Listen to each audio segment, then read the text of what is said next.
अस्सलाम वालेकुम रहमतुल्लाहि व बरकातहू। मैं doctor Dilawar Hussain Madani homeopathic clinic Didwali Daska Sialkot से। आज का हमारा जो टॉपिक है वो है अटोरिया यानी कान बहना। तो इस मर्ज़ में मरीज़ के जो कान की अंदरूनी नाली होती है उसके अंदर जो झिल्ली होती है उसमें स्वेलिंग हो जाती है और स्वेलिंग के बाद इससे पीप बहना शुरू हो जाती है। इसकी साइन सिम्टम की तरफ आएँ तो इसकी अलामात कुछ इस तरह से होती हैं कि मरीज़ के कान में स्वेलिंग हो जाती है, उसके बाद रेडनेस हो जाती है और दर्द होनी शुरू हो जाती है। दर्द मरीज़ को इतनी शदीद किस्म की होती है कि दर्द के मारे मरीज़ को रात को नींद नहीं आती। 2-3 दिन के बाद, तीसरे दिन बाद मरीज़ को जो है सिक्रीशन कान से बहना शुरू हो जाती है जो कि ज़र्द कलर की होती है, जो कि बाद में पीप की शक्ल इख्तियार कर जाती है। तो इसके असबाब की तरफ आएँ तो इसकी वजह खाना बच्चों का दाँत निकालना, खनाज़ीन मर्ज़ के बाद ये मसला हो जाता है। उसके अलावा सर्दी, दाँत निकालने के दौरान बदहज़मी की वजह से और उसके अलावा जो है जल्दी अमराज में भी ये मसला हो जाता है।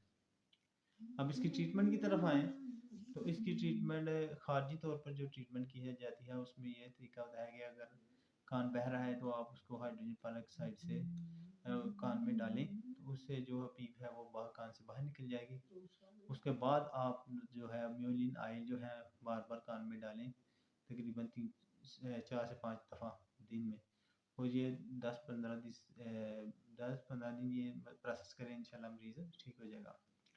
उसके बाद अगर इससे फ़र्क नहीं पड़ता तो फिर आप कान अगर बह रहा है तो हाइड्रोजन पेरोक्साइड जो है वो कान में डालें, उसको साफ़ करें। उसके अलावा फिर आप उसको उसमें जो रेक्टिफाइड स्प्रेट की काउंसलें उसमें डाई रत्ती जो है वो बोरिक एसिड का मिक्स करके तो फिर उसको आप दिन में 2 दफ़ा जो है वो ड्रॉप्स कान में डालें तो उससे भी काफ़ी फ़र्क पड़ेगा। उसके बाद अगर फिर भी फ़र्क ना पड़े तो फिर आप अगर ख़ासकर कान में से सिक्रीशन जो आती है वो अगर बदबूदार हो तो फिर उसके लिए आप करें कि आप हाइड्रोजन पेरोक्साइड से कान को पहले वॉश कर लें।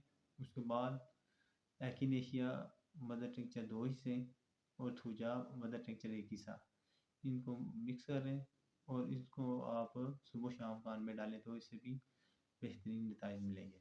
उसके बाद अंदरूनी तौर पर जो मेडिसिन खाई जाती है उसमें पल्साटेला और सल्फर बेहतरीन अद्वियात हैं इसके लिए। तो इसका तरीका देने का ऐसा होता है कि पल्साटेला को आप लें, उसको जो है 30 प्रेसी में आप सुबह शाम दें तकरीबन 4 दिन। उसके बाद 6 दिन इसको दे के फिर 4 दिन का वक़्फ़ा कर लें। उसके बाद फिर आप सल्फ़र दें, सुबह शाम की डोज़ें 6 दिन। फिर उसके बाद 8 दिन वक़्फ़ा करें और फिर रिपीट करना शुरू कर दें।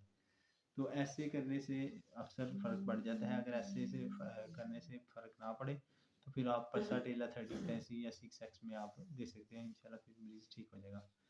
उसके बस खसरा की वजह से ये मर्ज़ अगर पैदा हुआ हो, कान बहना शुरू हो जाए तो फिर आप पल्साटेला दे सकते हैं, बेहतरीन असर करेगी।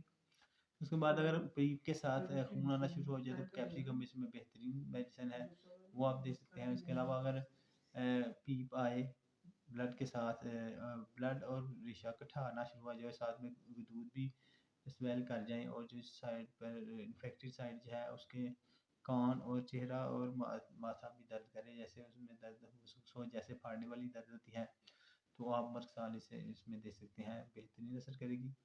उसके बाद अगर ब्लड पीप और ब्लड इकट्ठी आएँ और पारे इसकी वजह पारा का बहुत इंतहा से ज़्यादा इस्तेमाल हो तो फिर आप हाइपरसल्फ दे सकते हैं 30 प्रेसी में सुबह शाम, तो इससे बेहतरीन रिज़ल्ट मिलेगा।